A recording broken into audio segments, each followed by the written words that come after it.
ఇక్కడికి విచ్చేసిన ఆర్లగడ్డ టౌన్ ప్రజలకి, వైఎస్ఆర్సీపీ నాయకులకి, కార్యకర్తలకి అందరికీ నా హృదయపూర్వక నమస్కారాలు తెలియజేసుకుంటున్నాం. నాకు పెద్దగా సినిమా డైలాగులు రావు. నేను ఇక్కడికి వచ్చింది సేవ చేయడానికి మాత్రమే, సినిమా డైలాగులు కొట్టడానికి కాదు. సో ఇప్పుడు పాయింట్లోకి వద్దాం. మన ఆర్లగడ్డ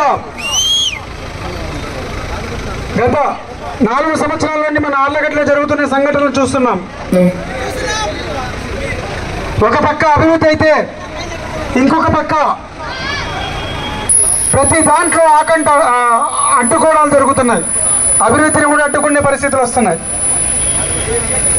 ఈరోజు మనం చూడండి, ఆర్లగడ్డలో ఎన్ని అసాంఘిక కార్యక్రమాలు జరుగుతున్నాయి. భూ కబ్జాలు, ఎప్పుడూ లేని విధంగా దొంగ డాక్యుమెంట్లు సృష్టించడాలు,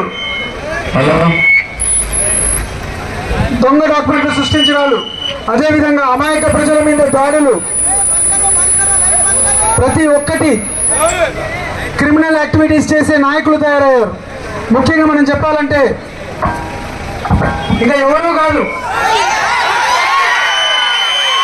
అఖిలప్రియ ఆమె చేసే చేష్టలు ఆర్లగడ్డని ఈరోజు ఎంత దిగజారుస్తుందంటే రాష్ట్రంలో అలాంటి నాయకులు అధికారంలోకి వస్తే ఆర్లగడ్డని మళ్ళీ ఒక స్టూవర్ట్ పురులాగా తయారు చేయాలని కంకణం కట్టుకొని జరుగుతున్నారు. ఇంకా వాడైతే ఆమె మొగుడు ఒకడు వచ్చినాడు, అలాంటి నీచులకు అవకాశం ఇస్తే ఈరోజు మన ఆర్లగడ్డలో జరుగుతున్న అభివృద్ధి పూర్తిగా ఆగిపోయే పరిస్థితి. మీరు చూడండి, ఆర్లగడ్డలో ఎంతో మంది ఎంత అన్యోన్యంగా ఉన్నారంటే ఈరోజు మన ఆర్లగడ్డలో వ్యాపారస్తులు ఈరోజు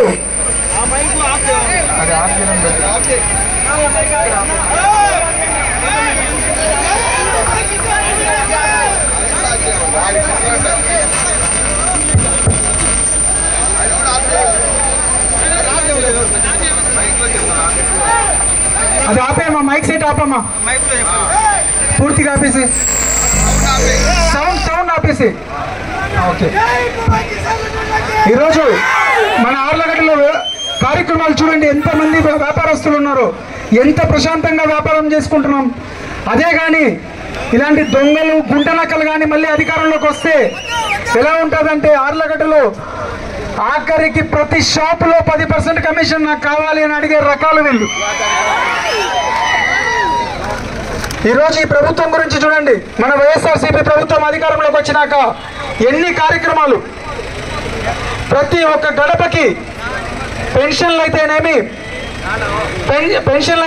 అదేవిధంగా రేషన్ అయితేనేమి ప్రతి ఒక్కటి కూడా మన గడప గడపకు వచ్చి ఇచ్చే పరిస్థితి ఉన్నాయి. మళ్ళీ కానీ మనం తప్పిదరి చంద్రబాబు నాయుడు లాంటి నాయకులకు కానీ ఓటేస్తే పూర్తిగా మన నెత్తి మీద చేపెట్టే రకాలు వీళ్ళు. ప్రతి ఒక్కటి రేపు రాబోయే కాలంలో మళ్ళీ ముస్లిం మైనారిటీలకి రిజర్వేషన్ ఎత్తేయాలని ఒక దొంగ ఆలోచనతో మళ్ళీ మొదలు పెట్టినారు. ఈరోజు మీరు గమనిస్తే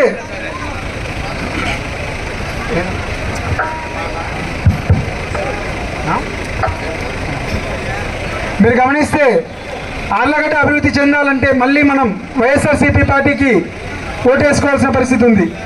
నేను ఆర్లగడ్డ ప్రజల్ని ఒకటి సూటిగా అడుగుతున్నా, మీరు ఈరోజు అదేవిధంగా తెలుగుదేశం నాయకులను కూడా మీరు ఈరోజు అఖిలప్రియ లాంటి క్యారెక్టర్ లేని అమ్మాయికి ఓటేస్తే మీరే గమనించండి ఒకసారి, మీరు ఎవరైనా కానీ అలాంటి నీచులకి, కిడ్నాపర్లకి, దొంగతనాలు చేసే డెకైట్లకి మీరు ఓటేస్తారా?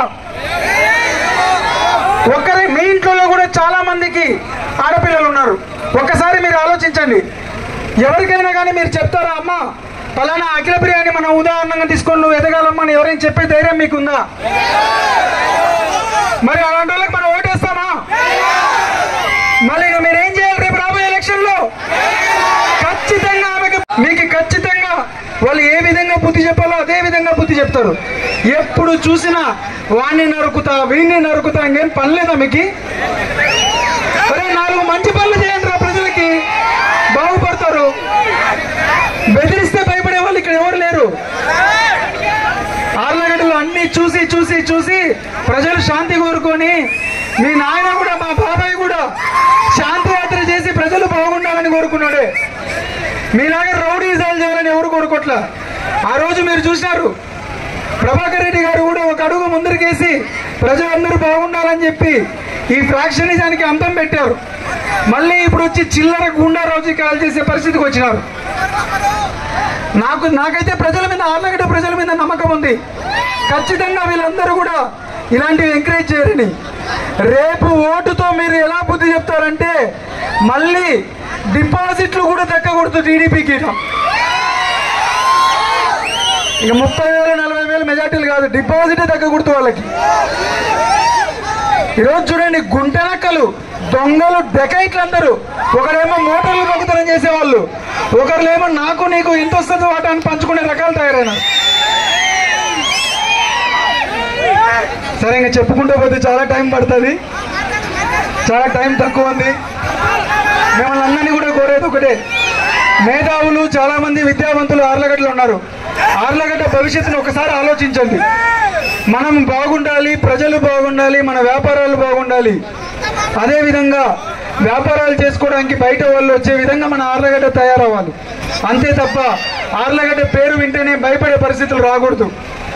తప్పకుండా దీనికి సహకరించి అందరూ ఒకసారి ఆలోచించి రేపు ఓటేసే ముందు మంచి ఎవరు చేశారో వాళ్ళకే ఓటేయాలి, చెడు ఎవరు చేస్తారో వాళ్ళని పక్కన దొబ్బే టైం వచ్చింది.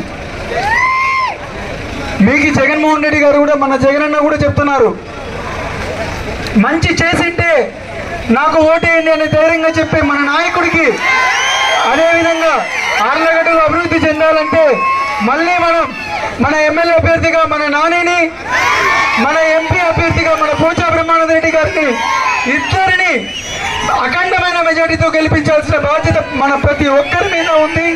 ఖచ్చితంగా రాబోయే ఎలక్షన్స్లో ఫ్యాన్ గుర్తుకు ఓటేసి ఇద్దరిని గెలిపిస్తారని కోరుకుంటూ సెలవు తీసుకుంటున్నాను. జై హింద్, జై జగన్.